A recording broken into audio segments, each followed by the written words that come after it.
Olá pessoal, vamos para mais uma aula. Hoje vamos falar de fundamentos da comunicação técnica. Certo? Meu nome é professora Flaviana Nascimento e vamos começar. O módulo de comunicação ele também está dividido em 3 aulas, beleza? Então a primeira ela é a de hoje, trata dos fundamentos. E aí o que é linguagem, como que ela funciona, quais os princípios da comunicação. A segunda aula vai focar na leitura técnica, então como interpretar manuais, as ADs, os MELs, documentação técnica. E na terceira vai ser a escrita técnica, beleza? Bom, pessoal, atenção máxima aqui nesse slide. Tenerife, em 1977, 2 Boeings, né, os 747 colidiram na pista, tiveram 583 mortos, maior acidente da história da aviação. E qual foi a causa principal? Miscomunicação, né, mistakes, que vem do inglês de erros, né, erro de comunicação no rádio entre torre e tripulação. Uma palavra, né, ambígua que falaram que foi "We are at takeoff", interpretada de 2 jeitos diferentes. Então a Avianca 052 em 1990, voo para Bogotá para Nova York. Tripulação ela estava com pouco combustível, né? Que aí ocasionou aí 73 mortos. A causa foi justamente a tripulação ela estava com pouco combustível e ela não usou a palavra emergency, tá? Ela disse só "We are running out of fuel", que o controlador acabou ali, né, interpretando. Ele não interpretou, né, como uma emergência crítica, tá? E em manutenção, né, é a mesma lógica, né? Tipo, o logbook mal preenchido, por exemplo, ou as fichas técnicas mal preenchidas, né? Pode ser uma pane oculta ou, né, até mesmo vir aí com risco de voo. Comunicação técnica, então, é equipamento de segurança. Quem comunica mal pode matar pessoas. Quem comunica bem pode salvar pessoas e não é, né, uma frase só de efeito. Então vamos para a base. Linguagem, ele é o sistema de signos, né, compartilhados entre pessoas que permite a transmissão de ideias, de ordens, né, dados, emoções, certo? Então atenção para um ponto. A linguagem ela não é só verbal, certo? Ela tem linguagem corporal, tem sinais de mãos, né, que a gente aí tem quando a gente fala em libras, tem símbolos, tem códigos, né? Tudo isso é linguagem desde que tenha um significado compartilhado entre o emissor e o receptor, certo? Então, sem linguagem comum, ela não existe, não vai existir aí, por exemplo, um trabalho em equipe. Imaginem 2 mecânicos numa tarefa super crítica de torque, um falando português e o outro falando mandarim, sem nenhum intermediário, gente, sem nenhum tradutor. Não vai funcionar, né? Então a linguagem é o que permite, né, essa coordenação. Por isso, na aviação existem códigos de linguagem padronizados, a fraseologia da ICAO, símbolos de manuais, sinais de mão no pátio.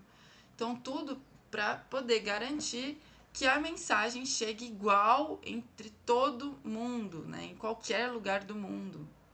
E não igual um telefone sem fio que chega lá totalmente errado, né, no final. Então, a linguagem ela é infraestrutura. A linguagem, ela não é estática, pessoal, tá? Ela muda com o tempo.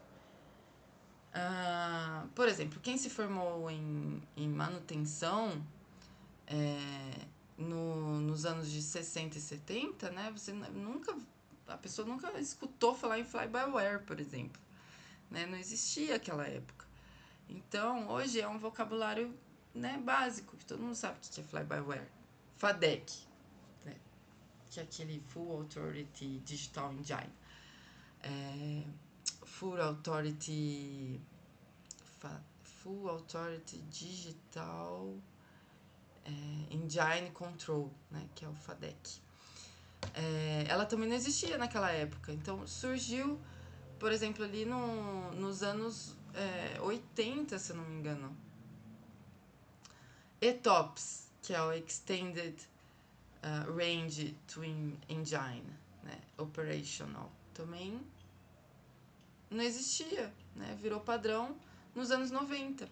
E vai até mais longe, né? Por exemplo, a própria palavra aeroplano, que era padrão até os anos 50, foi substituída por avião. A aeromoça virou comissário de bordo, e agora é tripulante, né, de cabine. Então, a linguagem, ela reflete cultura, né, e cultura, ela muda. Então, para vocês mecânicos em formação, isso significa apenas uma coisa: vocês não podem parar de estudar, certo? O vocabulário técnico daqui, assim, 10 anos, ele vai ter palavras que ainda não existem. Então, quem não acompanha fica obsoleto.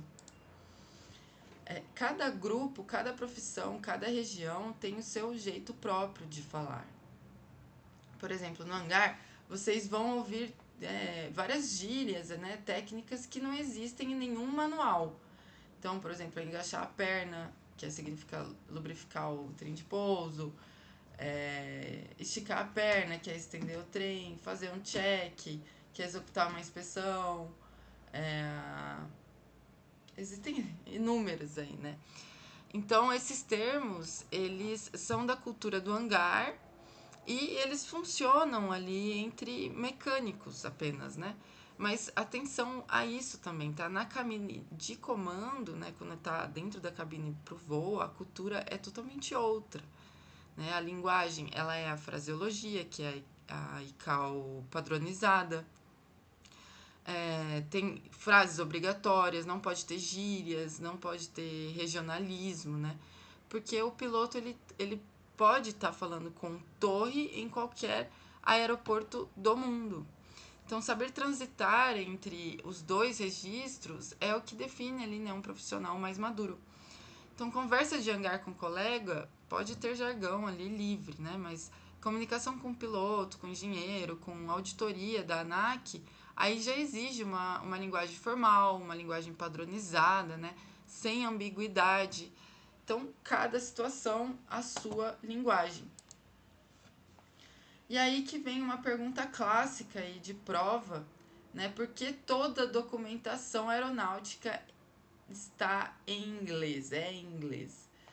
Então, depois da Segunda Guerra Mundial, né, em 1944, ali foi assinada a conversão, né, depois de Chicago, que criou então a ICAO, que é a Organização de Aviação Civil Internacional.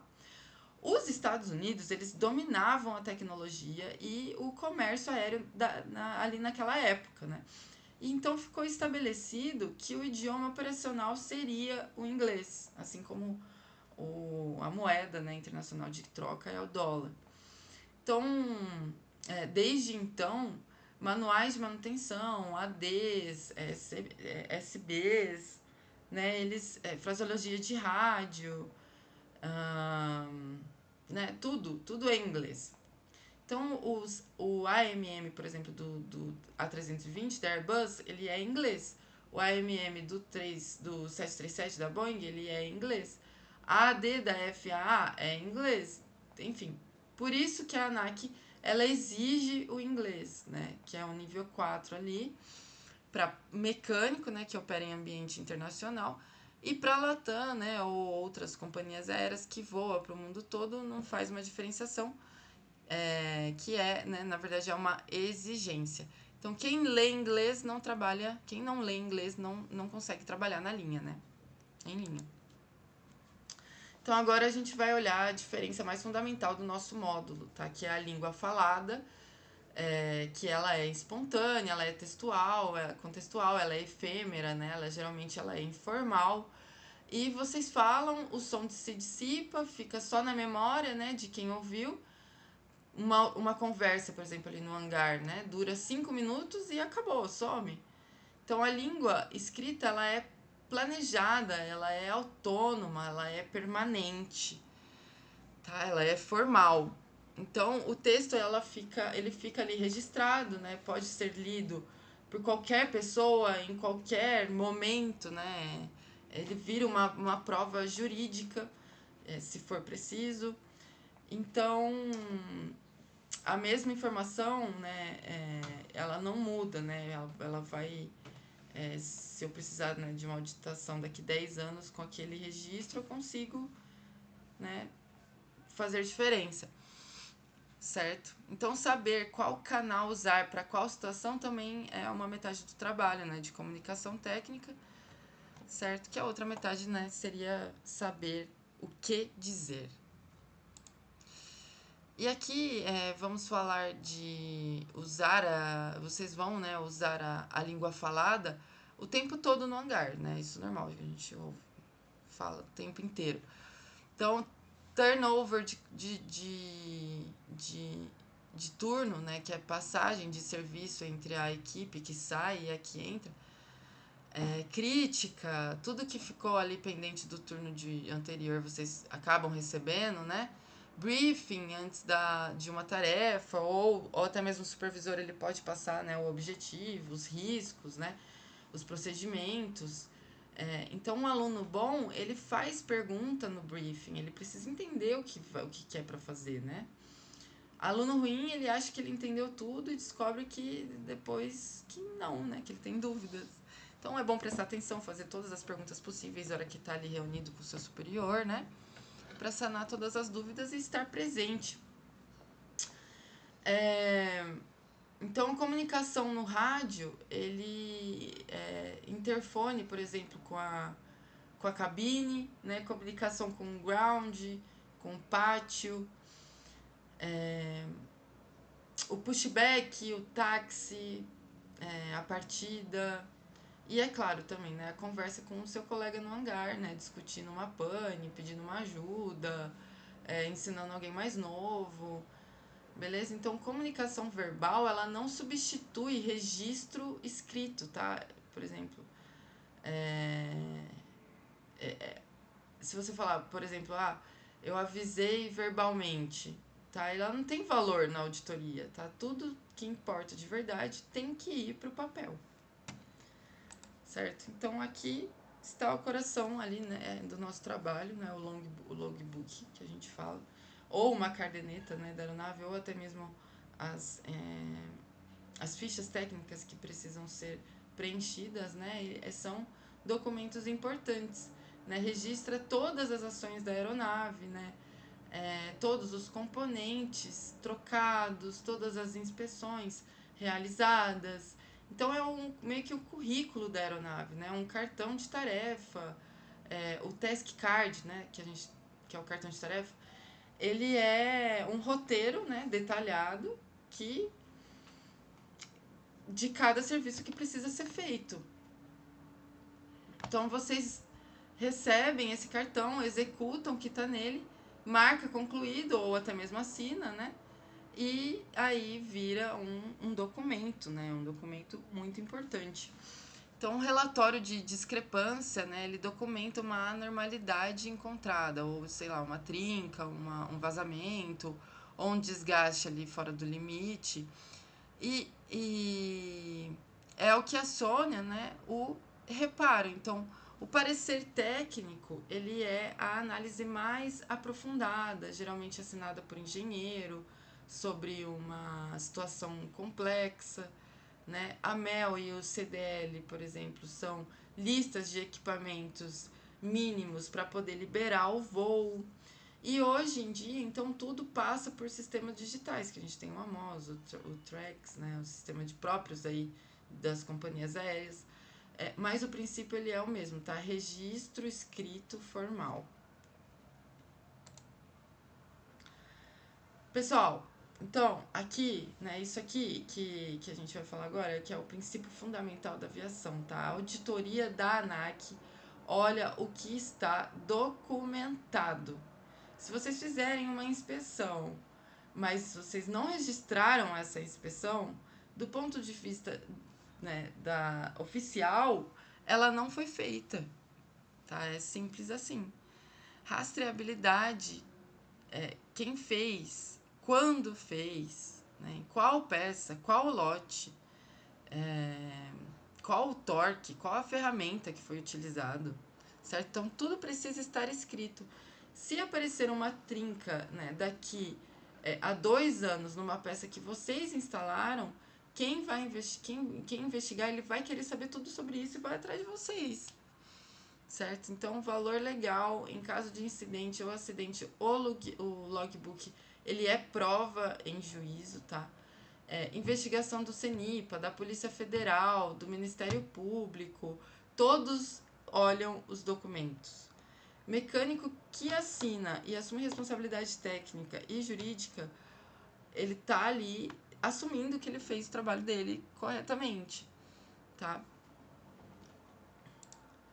E então essa frase aqui meio que marca, né, a nossa tarefa ali, né? Se não está no logbook, não foi feito. Se não está no, nas descrições, se não tem assinatura, se não tem, né, essa continuação, essa rastreabilidade, não foi feito, tá? Então é um princípio fundamental da manutenção aeronáutica em todo o mundo, tá? No planeta Terra. Tarefa executada sem registro equivale a tarefa não executada. Pode soar um pouco duro, mas é a lógica aí, tá bom? Clara. Então, toda a documentação, sem exceção, tem 6 elementos.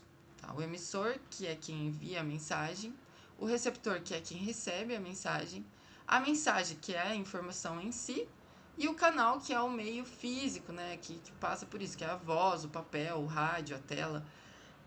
Então, código, que é o sistema de signos usado, por exemplo, português, inglês, fraseologia e cal, gestos, né, e contextos, que é a situação que a comunicação acontece, certo? Então, cada elemento desse, ele pode falhar e pode prejudicar a mensagem, tá? Por exemplo, o emissor sem clareza, a mensagem mal formulada, o receptor distraído, né? Uma mensagem perdida, né? Porque ele não vai estar entendendo nada, ele vai estar ali distraído, não vai conseguir fixar nada. Um canal ruim, né? Por exemplo, uma rádio com chiado, com interferência radiomagnética. Então, a comunicação, né, ela exige, né, ela exige atenção a todos, a todos esses 6 tópicos aqui que a gente colocou, tá? Não basta você só falar bem, você tem que tem que verificar se chegou bem do outro lado, ver se a pessoa entendeu o que você falou, né? E aí agora a gente vai ver como que a relação entre o emissor e o receptor pode mudar tudo.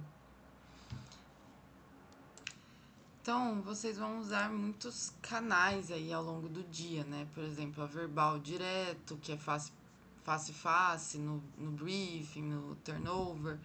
No canal mais rico, com tom, expressão, olhar, mas é mais efêmero, né? Tem o escrito, que é o logbook, o task card, canal menos rico, mas ele é mais permanente e auditável, né?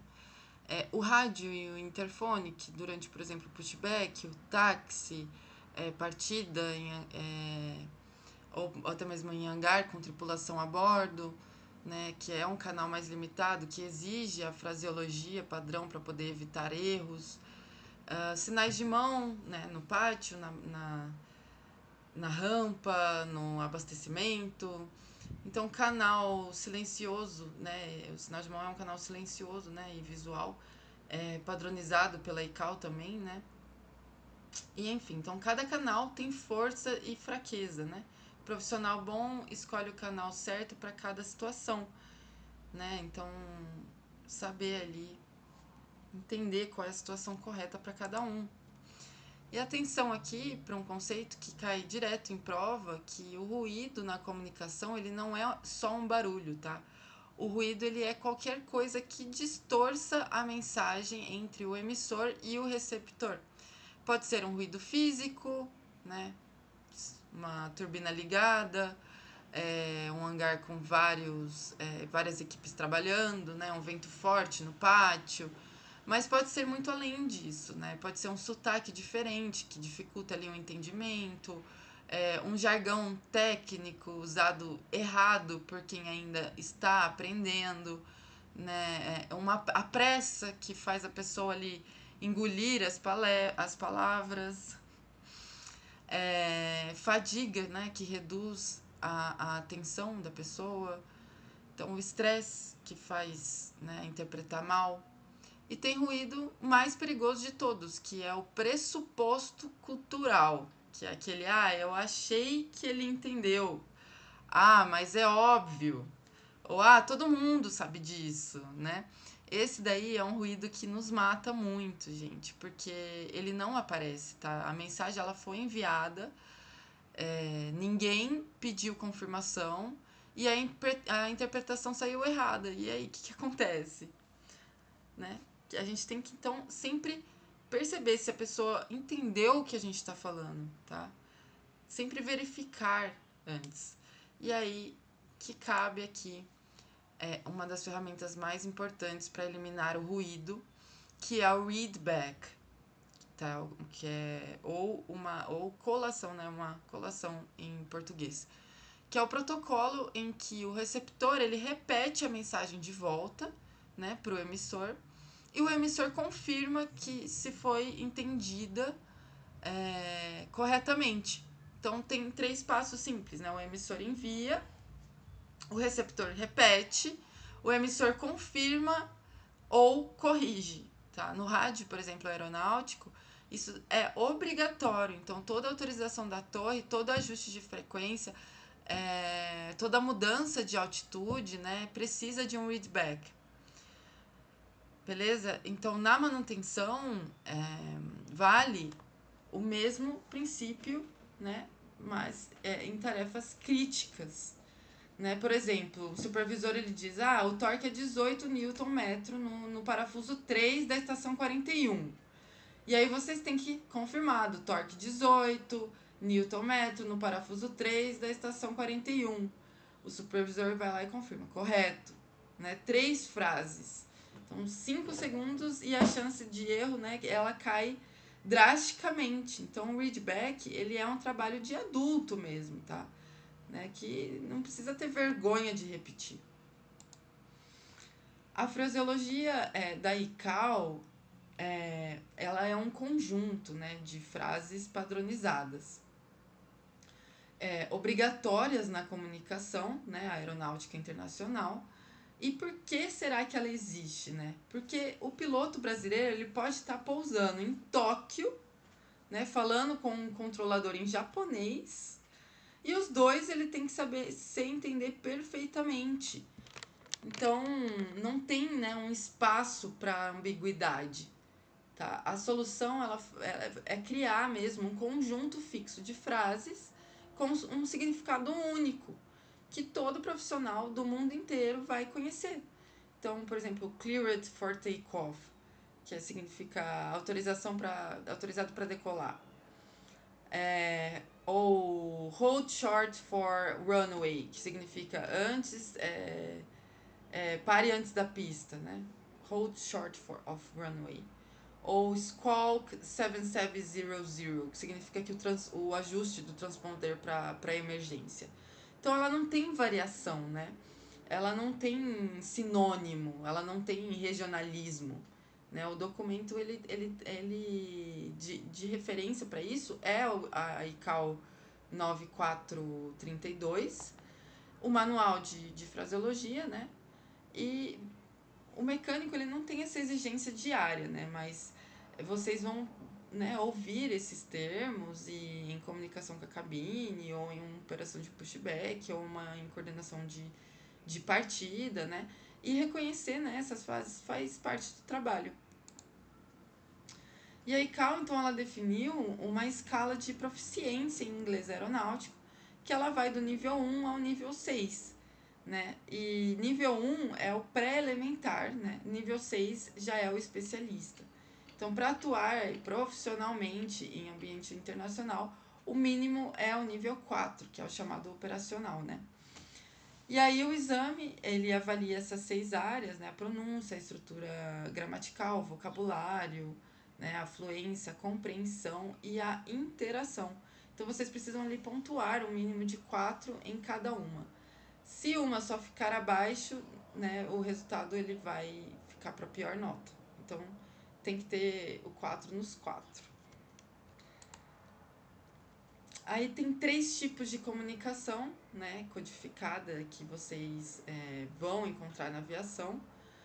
Por exemplo, NOTAM, que é uma sigla de Notice to Airmen, que é um aviso operacional, tá, que ele comunica restrições, fechamento, alterações em pista, equipamento fora de serviço, obstáculos novos, tá? Isso tudo vem do NOTAM.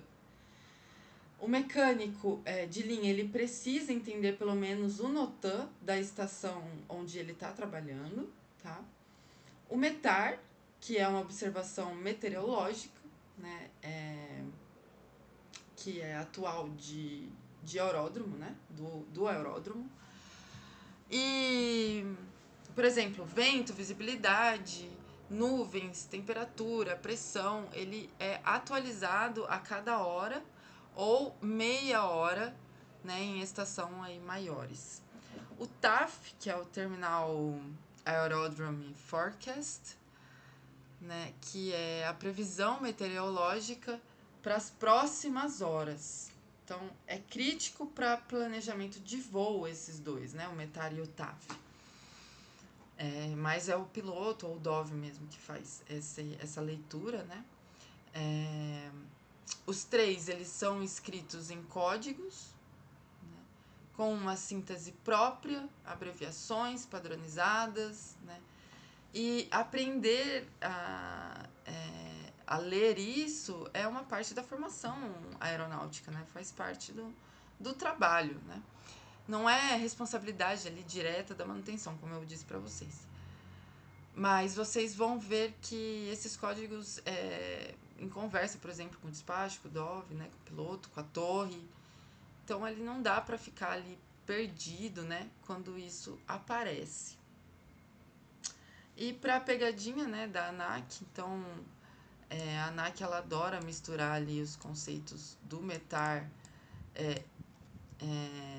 que é a observação exata, né, o clima de agora, enquanto o TAF ele é a previsão meteorológica, né, o clima das próximas horas. Beleza, pessoal? Então essa é a nossa primeira aula, tá? E nos vemos na próxima. Até mais, muito obrigada.